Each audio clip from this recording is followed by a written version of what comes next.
আচ্ছা, একটা কথা কিন্তু খুব শুনছি। হ্যাঁ, সুগার। সুগার না, সুগার মাম্মি নয়, সুগার হয়েছে। তো সেটা নিয়ে দেখছি খুব আলোচনা হচ্ছে। এর জন্য সুগার হয়েছে, ওর জন্য সুগার হয়েছে, তার জন্য সুগার হয়েছে। খুব শুনছি, খুব শুনছি। না না, আমার নয়। আরে স্যান্ডি দাদা, স্যান্ডি দাদা সুগার হয়েছে। এবং সেটা কার জন্য হয়েছে? সুতোপার জন্য হয়েছে। বাবা, ভাবা যায়? আচ্ছা, তোমরা কি জানো, যাদের সুগার আছে তারা তো জানো যে সুগারটা কেন হয়। প্রথম হচ্ছে, সুগারটা হয় যদি তোমার বংশে কারোর থাকে। এটা হচ্ছে বংশগত রোগ, প্রথম। দ্বিতীয় হচ্ছে, তুমি যদি তোমার লাইফস্টাইলটাকে মানে ভুলভাল লাইফস্টাইল মেনটেন করো, ঠিক আছে, ঘুম ঠিক টাইমে নয়, খাওয়া ঠিক টাইমে নয়, জাঙ্ক ফুড খাও, প্রচণ্ড রিচ খাবার খাও, তারপরে হচ্ছে তোমার বাইরের খাবার খাও, ঠিক আছে, তাহলে কিন্তু তোমার সুগার হয়। আর একটা কারণ কি আছে সুগার, সেটা হচ্ছে টেনশন। যদি তুমি প্রচুর টেনশন করো তাহলেও কিন্তু তোমার সুগারটা চচ্চর চচ্চর করে বাড়বে, ঠিক আছে।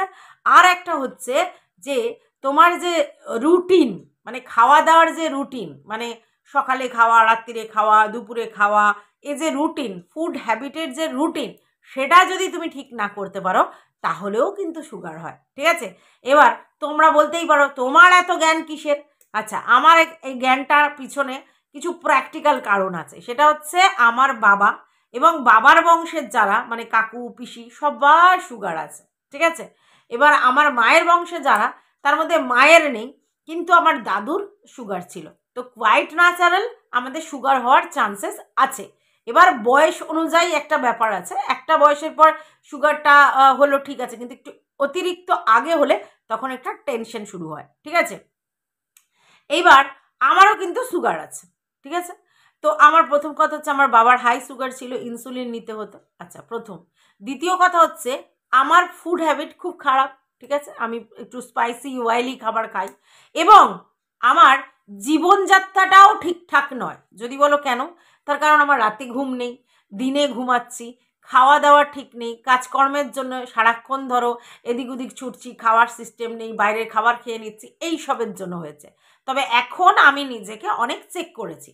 আর লাস্ট কারণ ছিল, যখন আমার বাড়ি হচ্ছিল আর করোনা পিরিয়ড ছিল, সেই সময় আমার মানে সব বন্ধ ছিল। করোনার সময় জানো তোমরা, বিউটি পার্লার সবার বন্ধ ছিল। সেই সময় আমার একটা বিজনেসে খুব ধাক্কা এসেছিল, ঠিক আছে, এটা একটা কারণ। দ্বিতীয় হচ্ছে, আমার বাড়ি হচ্ছিল, মানে আমার যত টাকা পয়সা তার মধ্যে ঢুকে যাচ্ছিল, ঠিক আছে। এবার এই বাড়ি করবার সময় তার আগে অনেক প্রসেসিং থাকে, ঠিক আছে, পারমিশন, এটা সেটা, অমুক তমুক, সেগুলো থাকে। তো সেগুলো করতে হচ্ছিল, তার জন্য ছোটাছুটি করতে হচ্ছিল। এইবার আমার বাড়ি করার আগে আমার বাবা মারা গিয়েছিলেন, হ্যাঁ। তার জন্য একটা ব্যাপার ছিল, কারণ সম্পত্তির ব্যাপার থাকে, তো সেখান থেকে পাওয়ার ব্যাপারে থাকে। তো সেই জন্য সেইগুলো ঠিকঠাক করতে হচ্ছিল। তারপরে আমার বাড়িটা আধা করার পর আমার মা মারা গিয়েছিলেন। মানে আমার ছাদটা তখন কমপ্লিট হয়ে গেছে, কিন্তু ছাদের পর আর কিছু হয়নি, না ছাদের ঢালাইও হয়নি। সেই সময় আমার মা মারা গিয়েছিলেন, ঠিক আছে। তো তারপরেই করোনা পিরিয়ড শুরু হয়ে গেছিলো। তো এইসব যে টেনশনগুলো একটার পর একটা, একটার পর একটা লাইফে আসছিল, তার জন্য কিন্তু সুগার এসেছিল। এবার সুগারের মেন কারণ কিন্তু স্ট্রেস। জীবনে যদি তোমার প্রচুর হেডেক এবং স্ট্রেস থাকে, তাহলে কিন্তু তোমার সুগারটা হওয়া সম্ভবই। সেটা তো আমার কথা হলো। এইবার চলো আমি স্যান্ডি দাদার ব্যাপারটা একটুখানি তোমাদের সঙ্গে আলোচনা করি, কেন ওনার সুগার হয়েছে, আর কিসের জন্য হয়েছে, আর কী ব্যাপার। তো welcome back to my channel. আশা করছি তোমরা সবাই খুব ভালো আছো, আর আমিও খুব ভালো আছি নতুন একটা ভিডিওর সাথে। আমি রুনার লাইফস্টাইল থেকে। ব্যাপারটা বোঝো, স্যান্ডি একটা ভুলভাল লাইফস্টাইল মেনটেন করে। তার প্রথমেই আছে, তারপরেই আছে, এটা তোমরা জানো, এটা নতুন করে বলার কিছু নেই, ঠিক আছে। তো এই জিনিসটা যদি প্রচুর থাকে জীবনে, মানে অ্যালকোহল প্রচুর বেশি কনজিউম করো, আর যদি যদি ধোঁয়া ওড়াও, ঠিক আছে, এইটা একটা খুব বড় ব্যাপার। এবার এই দুটো কেন করে, তার কারণ ওদের জীবনটা প্রচণ্ড প্রেশারের, প্রচণ্ড প্রেশারের। হ্যাঁ, এটা নিশ্চয়ই বুঝে গেছে। আচ্ছা, এবার স্যান্ডির জীবনটা বেশি প্রেশারের। যদি বলো কেন, স্যান্ডি একটা কাজকর্ম করে, যেই কাজকর্মটা হচ্ছে ওই যে টক টক টক টক টক টক টক একটা কোথায় টাকা পয়সা ইনভেস্ট করে, সেখান থেকে লাভ্যাংশ পাবে, এরকম কিছু হয়। তো সেই জায়গায় ও সাকসেস এখনো হতে পারেনি, ঠিক আছে। এবার তোমরা এটাও জানো ও কিন্তু ব্লগিংটাও ঠিক মতো করে করতে পারে না, ঠিক আছে? ব্লগিংয়ের যে মেন্টালিটি সেটা ওর মধ্যে নেই, কারণ ওর ইচ্ছে যে ও শেয়ার ট্রেডিং করেই উপরে উঠবে। কিন্তু শেয়ার ট্রেডিং করতে গেলে প্রচুর পড়াশোনা করতে হয়, প্রচুর বেশি ইনভলভ থাকতে হয় এবং প্রচুর বেশি কনসেন্ট্রেট হতে হয়। তো সেটা কিন্তু স্যান্ডির মধ্যে নেই, ঠিক আছে? এবং স্যান্ডির লাইফস্টাইলটাই এমনভাবে ওদের জীবনশৈলীটা, যেখানে খাওয়া ঘুমটা কোনোটাই ঠিক টাইমে ঠিক সময় হয় না। তারপরে হচ্ছে অতিরিক্ত সমস্ত কিছু নেশাতে ওরা অ্যাডিক্টেড। তারপরে শুনলাম তার মা বাবারও সুগার আছে।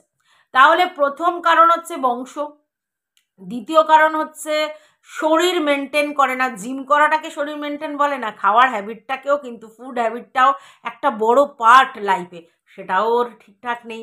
ঘুম তো জানোই, হ্যাঁ, ঘুমের টাইমটাও ঠিকঠাক নয়, অড টাইমে ঘুম, হট টাইমে খাওয়া, বাইরের কোল্ড ড্রিঙ্কস, হ্যাঁ, তারপরে হচ্ছে তোমার জাঙ্ক ফুড, তারপরে আজ বিরিয়ানি, কালকে চাউমিন, পরশু এই তরশু এই করে যাচ্ছে, কারণ ওদের ফুড হ্যাবিটটা খুব একটা ভালো না। এবং যখন খাওয়া দাওয়া করে সেটাও ভীষণ রিচ, ঠিক আছে?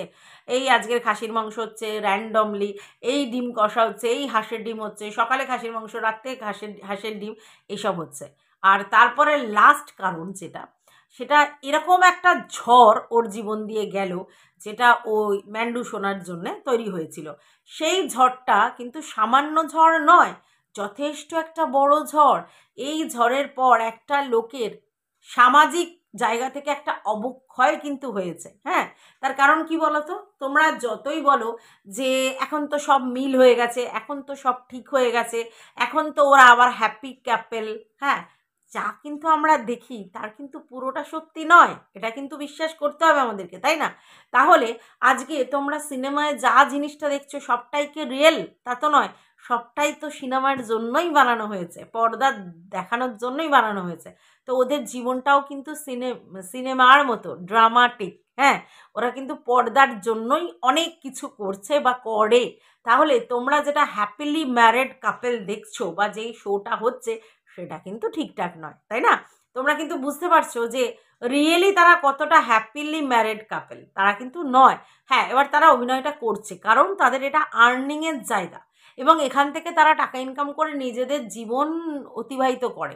তাহলে সেই জায়গায় যদি তারা প্রেজেন্টেবল না হয়, তাহলে তুমি আমি কি দেখবো? দেখবো না, কারণ তারা ব্লগিং করে। আর ব্লগিংয়ের যেটা মেন পার্ট, সেটা হচ্ছে সেই জিনিসটা অ্যাট্রাকটিভ হতে হবে, ভালো লাগতে হবে, মানুষ যাতে সেটা দেখে মানে ফিল করে যে হাউ রোম্যান্টিক ইট ইজ, এরকম একটা ব্যাপার। কিন্তু দেখো, মনে একবার আয়না যদি ভেঙে যায়, চির খায়, সেই জায়গা কি কোনো দিন আর ঠিক হয়? হুম, কোনো দিন ঠিক হয় না। যতই চেষ্টা করো ঠিক হয় না। হ্যাঁ, সময়ের সাথে সাথে তাকে প্রলেপ লাগিয়ে লাগিয়ে একটা সময় পর সেইটা মানে হালকা হয়ে যায়, কিন্তু পুরোপুরি ঠিক হয় না। কাঁচ একবার ভেঙে গেলে, মানে মনের জায়গা যদি একবার ভেঙে যায়, সেই জিনিসটা ঠিক হয় না। আর তোমরা শুনেছো স্যান্ডির মুখ থেকে যে ম্যান্ডি কিন্তু অতীতে এইরকম 3বার ঘটনা ঘটিয়েছিল, এটা হচ্ছে 4 নম্বর ঘটনা। তাহলে তোমরা বলো তো যে স্যান্ডির জীবনটা কীরকম? সব কিছু কিন্তু অ্যাডজাস্ট করে চলতে হয়েছে। তার পিছনে নিশ্চয়ই স্যান্ডির অক্ষমতা আছে, এরকম নয় যে শুধু এমনি এমনি বড় মনের মানুষ হয়ে ও ম্যান্ডিকে অ্যাকসেপ্ট করেছে, না, নেভার। সবটাই কিন্তু অনেকটাই কিন্তু স্বার্থের জন্যে, ঠিক আছে? তার কারণ ম্যান্ডি যে লেভেলে এস্টাবলিশড হয়েছে বা করেছে নিজেকে সারভাইভ, সেটা কিন্তু স্যান্ডি করতে পারেনি। তাই স্যান্ডি কিন্তু ম্যান্ডির উপরেই ডিপেন্ডেন্ট, এটা নিশ্চয়ই তোমরা বুঝতে পেরেছো এতদিনে। তাহলে ম্যান্ডিকেই নিয়েই ওকে চলতে হবে, কারণ না হলে যে লাইফস্টাইলটা ও লিড করবে ম্যান্ডির বিহনে, সেটা কিন্তু সেই আপ টু দ্য মার্ক নয়, এটা কিন্তু বাস্তব। আর সেই আপ টু দ্য মার্ক নয় বলেই কিন্তু স্যান্ডি কিন্তু ম্যান্ডির সঙ্গে অ্যাডজাস্টমেন্টটা করে নিয়েছে যখন ম্যান্ডি এসেছে। ওভিয়াস ম্যান্ডির প্রতি তার ফিলিংস আছে, একটা প্রেম করে বিয়ে করেছে, তার মধ্যে ফিলিংস নেই? ওভিয়াস আছে, সেটা অস্বীকার করার জায়গা নেই, আমি করছিও না। অবশ্যই ফিলিংসটা আছে, কিন্তু শুধুমাত্র ফিলিংসের জন্য ম্যান্ডিকে স্যান্ডি অ্যাকসেপ্ট করে নিয়েছে? No no no no no no, একদমই নয়, একদমই নয়। তাহলে কি হয়েছে? তাহলে ব্যাপারটা নিজেদের মধ্যে একটা আন্ডারস্ট্যান্ডিং তৈরি করে তারা অ্যাডজাস্টমেন্ট করে রয়েছে, যাতে কিনা তাদের দুজনেরই জীবন একে অপরের উপর নির্ভরশীল হয়ে চলতে পারে। এবং সেই জায়গায় এ একে ইউটিলাইজ করেছে, ও ওকে ইউটিলাইজ করেছে। ম্যান্ডির টাকা পয়সা হেনা তেনার জন্য স্যান্ডি অ্যাকসেপ্ট করেছে, আর স্যান্ডির বাড়ি ঘর দৌড় মানে সেই জায়গায় যে ম্যান্ডিকে রাখবে তার জন্য ম্যান্ডির মানে ওই রকম একটা সমাজ, মানে সমাজে চলতে গেলে ওরকম একটা ফ্যামিলির মধ্যে থাকতে হবে, নাহলে একা ওইভাবে ও মেনটেন করতে পারবে না মেয়েকে নিয়ে, মানে ওই রকম জায়গায় ওইভাবে লাইফস্টাইল ও লিড করতে পারবে না। কারণ ম্যান্ডি তো সেই লেভেলের পরিশ্রমী নয়। ম্যান্ডি তো নিজের জীবনে প্রতিদিন রান্না, প্রতিদিন খাওয়া, প্রতিদিন ঘর সংসার, পুরো ডিসিপ্লিন ওয়াইজ চলা, এটা তো লাইফে নেই। তাহলে ওই জায়গা থেকে দুজন দুজনকে অ্যাডজাস্ট করেছে। এইবার তোমরা বলতে পারো কেউ কি সিঙ্গেল ফাদার বা সিঙ্গেল মাদার হয়ে থাকতে পারে না? ডেফিনেটলি, কিন্তু তাদের অনেক পরিশ্রম করতে হয়, তাদের অনেক জেদ ধরে রাখতে হয়। বলতে পারো দুজন দুজনের সঙ্গে অ্যাডজাস্ট করে, নিজেদের সঙ্গে নিজেরা কম্প্রোমাইজ করে একত্রিত রয়েছে, এবং ওরা জানে ওদের চ্যানেল চালানোর জন্য দুজন দুজনকে লাগবে, দুজনেরই দুজনকে লাগবে, এবং ম্যান্ডো জানে কিভাবে স্যান্ডুকে ইউটিলাইজ করে ও জীবনে চলবে, ঠিক আছে? এবং ওদের কাছে সব থেকে মানে বেশি প্রায়োরিটি পায় হচ্ছে পয়সা, কারণ ওরা একটা সময় খুব স্ট্রাগল করেছিল, একটা সময় খুব স্ট্রাগল করেছে, দ্যাটস ওয়াই পয়সাটা ওদের কাছে খুব বড় গুরুত্বপূর্ণ পার্ট। আর ওরা খুব ভালো করে জানে ওদের যে বেস আছে, ভিউয়ার্স বেস, তো সেটার জন্য ওকে এইভাবেই অতিরঞ্জিত নাটকীয়তার সাথে ব্লগিং করে যেতে হবে, এবং সেখানে স্যান্ডিকে সে একেবারে ধরে বসাবে আর ওঠাবে। তো এই জায়গাটা কিন্তু ম্যান্ডির দরকার ছিল। তো ম্যান্ডি জানে কোনোভাবেই আমি আমার ভিউয়ার্সদেরকে মোল্ড করব, কিভাবে? অন্য কিছু করলে তো মোল্ড হচ্ছে না। হ্যাঁ, দেখতে যাচ্ছে, আমার নাটক দেখতে এসেছে, আমাকে ভিউজ দিয়েছে, যাই হোক, কিন্তু আমি আমি ওদের মোল্ড করতে পারছি না। তাহলে আমি যখন ওখান থেকে ঝাড়টা খেলাম, তখন আমি কোথায় গেলাম? আমি কিন্তু একা থাকতে পারতাম না, আমি কিন্তু স্যান্ডির কাছে ঢুকলাম। এটা ভালো করে বলছো। ঢোকার পিছনের রিজনটাই এটা, ঢোকার পিছনের রিজনটাই এটা, কারণ ও বুঝেছিল ওর ফিনান্সের যে জায়গাটা, মানে টাকা ইনকামের যে জায়গাটা, সেটা নষ্ট হয়ে যাবে। বুঝতে পেরেছ? তো ফান্ডাটা দুজনেই দুজনকে ইউটিলাইজ করছে, এটাই ব্যাপার। তো এইবার যেই জন্য আমি এই কথাটা বলছি, তো এত কিছু প্রেশার যদি স্যান্ডুর মাথায় থাকে, তাহলে ওভিয়াস, যেহেতু বংশগত আছে, যেহেতু তাদের জীবনশৈলীটা ঠিক নেই, যেহেতু তাদের মানে প্রতিদিনের যে প্রাত্যহিক জীবনটা সেটা ঠিকঠাক লাইফস্টাইল মেনটেন হয় না, সেটার মধ্যে কোনো ডিসিপ্লিন, কোনো নিয়ম শৃঙ্খলা নেই, এবং তারপরে সে নেশায় অ্যাডিক্টেড অনেক রকম, এবং তারপরে তার সবথেকে বড় যে বন্ধু পয়সা, সেটা তার সেই লেভেলের নেই, অনেকটাই তাকে বউয়ের উপর নির্ভর করে চলতে হয়। তাহলে সেখানে বুঝতেই পেরেছ, তাহলে তো তার এই স্ট্রেসময় জীবনটা, যেটা সে সামনে শো করতে পারছে না, সেটা ভিতরে রয়েছে, এবং তার জন্য এই স্ট্রেসের জন্যে তার সুগারটা বাড়ছে, ঠিক আছে? এইবার এই সুগারটা কি করে সে কন্ট্রোল করবে? তাহলে তার জীবন, প্রাত্যহিক জীবনটা পাল্টাতে হবে, লাইফস্টাইলটা পাল্টাতে হবে, তাকে নেশা ছাড়তে হবে, তাকে এই ঘন্টার পর ঘন্টা ওই ট্রেডিংয়ের নাম করে বসে থেকে শুধু ফুকলে চলবে না। তো নিজেকে যদি ওয়েল ম্যানার্ড, ডিসিপ্লিনড না করে, তাহলে কি করে চলবে? চলবে না তো।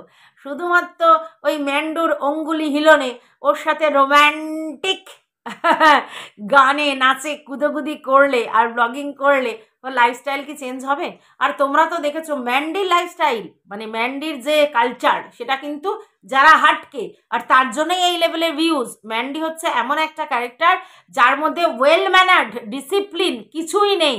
হ্যাঁ, আর দ্যাটস ওয়াই কিন্তু তাকে লোকে দেখতে যায়, কারণ আমরা জানি সব সময় আমরা সেই জিনিসের দিকে ঝুঁকি যেটা যারা হাটকে। আমরা তো সবাই যারা প্রাত্যহিক জীবনে সকালবেলা ওঠে, ঘুম থেকে সমস্ত কিছু ওয়েল ম্যানার, ডিসিপ্লিন ওয়াইজ করে, তাদের দিকে কি আমরা ঝুঁকি? একদমই ঝুঁকি না। তাহলে আমরা ঝুঁকি সেই সবের দিকে যারা হাটকে ক্যারেক্টারের। আর ম্যান্ডির ভিউয়ার্সটা কিন্তু সেটাই, টিআরপিটা কিন্তু সেটাই, সে যারা হাটকে, যারা হাটকে মতো ওর নেচার, ওর কাজকর্ম, তার জন্যে। তাহলে এই সবের স্ট্রেস, হ্যাঁ, এবং একটা বউ যখন একটা হাজব্যান্ডকে ছেড়ে চলে যায়, ঠিক আছে, হাজব্যান্ডকে ছেড়ে চলে যায়, অন্য কারোর সঙ্গে রিলেশন করে, এবং লাইভে এসে বলে যে আমাকে ও পরিস্থিতির চাপে পড়ে ছেড়ে দিয়েছে, আমি কাকে ভালোবাসি তাকে, তুমি কাকে ভালোবাসো আমাকে, মানে বোঝো, মুখের উপর সপাটে চড় দিচ্ছে। আমি কাকে ভালোবাসি ওকে, ও কাকে ভালোবাসে আমাকে, ভাবো।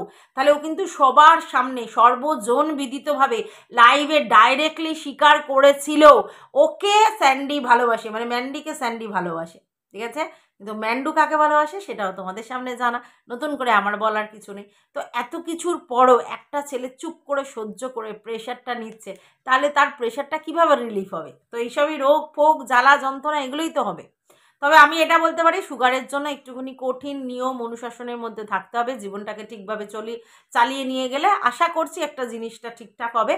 আর ওকে আমি কিন্তু কদিন ধরেই দেখে বুঝতে পারছিলাম যে ওর একটা যে শুকনো ব্যাপার, ওর মধ্যে যে একটা চার্মিং ব্যাপার ছিল সেটা নষ্ট হয়ে গেছে, ঠিক আছে। ওকে কিন্তু দেখতে যথেষ্ট ভালো, চোখ দুটো খুবই সুন্দর, অনেকটা প্রেজেন্টেবল লুকটা এবং বেশ অ্যাট্রাকটিভ, কিন্তু তারপরেও স্যান্ডির মধ্যে একটা জীর্ণতা লক্ষ্য করা যাচ্ছিল ওর মধ্যে, কিন্তু সেই কি বলবো, সেই যে একটা চার্মিং ব্যাপার সেটা কিন্তু লক্ষ্য করা যাচ্ছিল না, বোঝা যাচ্ছিল ও কোনোটাই মন থেকে করছে না, ওর সেই শক্তি, হ্যাঁ মানসিক শক্তিটা বা মানসিক জোরটা যেটাই বলো সেটা কিন্তু দেখা যাচ্ছিল না, এবং ফিজিক্যালিও তার শরীর সেই লেভেলের পারমিট করছে না। অনেক কিছু করছে, অনেক কিছু দেখাচ্ছে, কিন্তু দেখো মন তো জানো, মন কারোর বাধ্য নয়, মন যদি ভালো না থাকে তার তো এফেক্ট পড়বেই। তো এই সব কারণে এই স্ট্রেসের জন্য কিন্তু ওর হয়েছে। এইখানে যদি বলা হয় যে তার বউ তার সঙ্গে যেগুলো করলো তারপরেও সেগুলোকে তাকে হজম করতে হলো, তাতে তার কোনো স্ট্রেস হলো না, আর বাইরের একটা কন্ট্রোভার্সি ক্রিয়েটার সে কি ভিডিও করলো, সে কি বললো, তাতে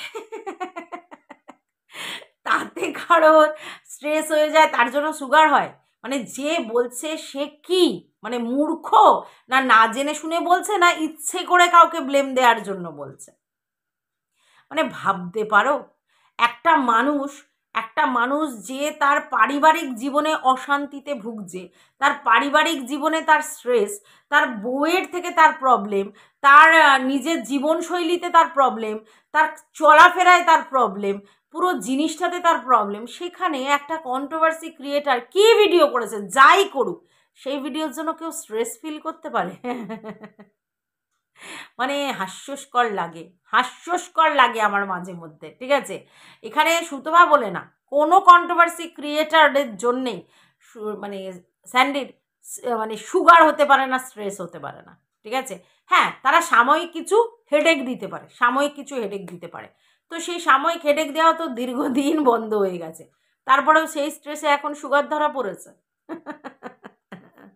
যাই হোক, এগুলো ফালতু রটনার জন্যে লোকে বলে, এবং ইচ্ছে করে, যেহেতু সুতোপার অ্যান্টি কিছু বলতে হবে আমাকে, যে কোনো কারণে হোক সুতোপার অ্যান্টি কিছু বলতে হবে, কারণ আমি তো সুতোপাকে বলেছি যে আমি আমার কন্টেন্ট, সুতোপা আমার কন্টেন্ট, এটা কিন্তু আমি স্বীকার করেছি। মানে আমি আমাদের কার কথা বলছি বলো তো? হ্যাঁ হ্যাঁ হ্যাঁ হ্যাঁ, না না, টুনি দিদি, টুনি দিদা বলবো না, টুনি দিদি, তার তার কাছে আমরা শুনেছি, সে বলেছে যে আমার সে কন্টেন্ট, ঠিক আছে।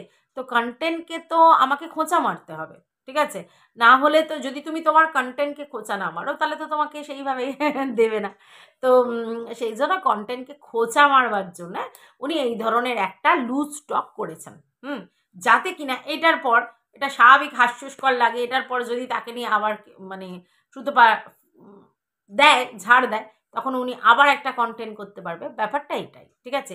এখানে সবাই এরকমই করে, ধরো তোমাকে কেউ কন্টেন্ট করছে, এবার সেই কন্টেন্টকে তুমি রেসপন্স করছো না, তাহলে কিন্তু সে তোমাকে কোনো না কোনোভাবে কাউকে না কাউকে দিয়ে বা নিজেই তোমাকে পোক করতে থাকবে, ঠিক আছে। কেন বলো তো? পোকিং করলে তুমি তো কখনো না কখনো ইরিটেট হবে, আর সেই ইরিটেট হলে তুমি কোনো না কোনো সময় আউটবাস্ট করবে, এটাই সবাই চায়, ঠিক আছে।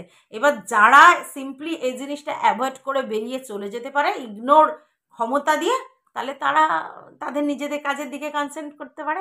আর যদি কেউ ইগনোর না করতে পারে, যদি কোনো জায়গায় ফল ডাউন হয়, ব্যাস, তাহলে সে যুদ্ধে জিতে গেল। এই পুরো ব্যাপারটাই তো ব্রেন গেম, বোঝো তো? কন্ট্রোভার্সির ব্যাপারটাই পুরোটা ব্রেন গেম, পুরোটাই তোমার মেন্টালি তোমাকে ডিস্টার্ব করে দেবো, তোমাকে প্রবলেমে ফেস করাবো, হ্যাঁ, অন্য না কোনোভাবে প্রবলেমে ফেস করাবো, আর যাতে কিনা তোমার মেন্টাল জায়গাটা নড়বড়ে হয়ে যায়, আর তুমি তোমার কন্টেন্টের দিকে ফোকাস করতে না পারো। এটাই কিন্তু সবাই করে এখানে, এবং এটাই হচ্ছে ট্র্যাজিক, এটাই ট্র্যাজিক।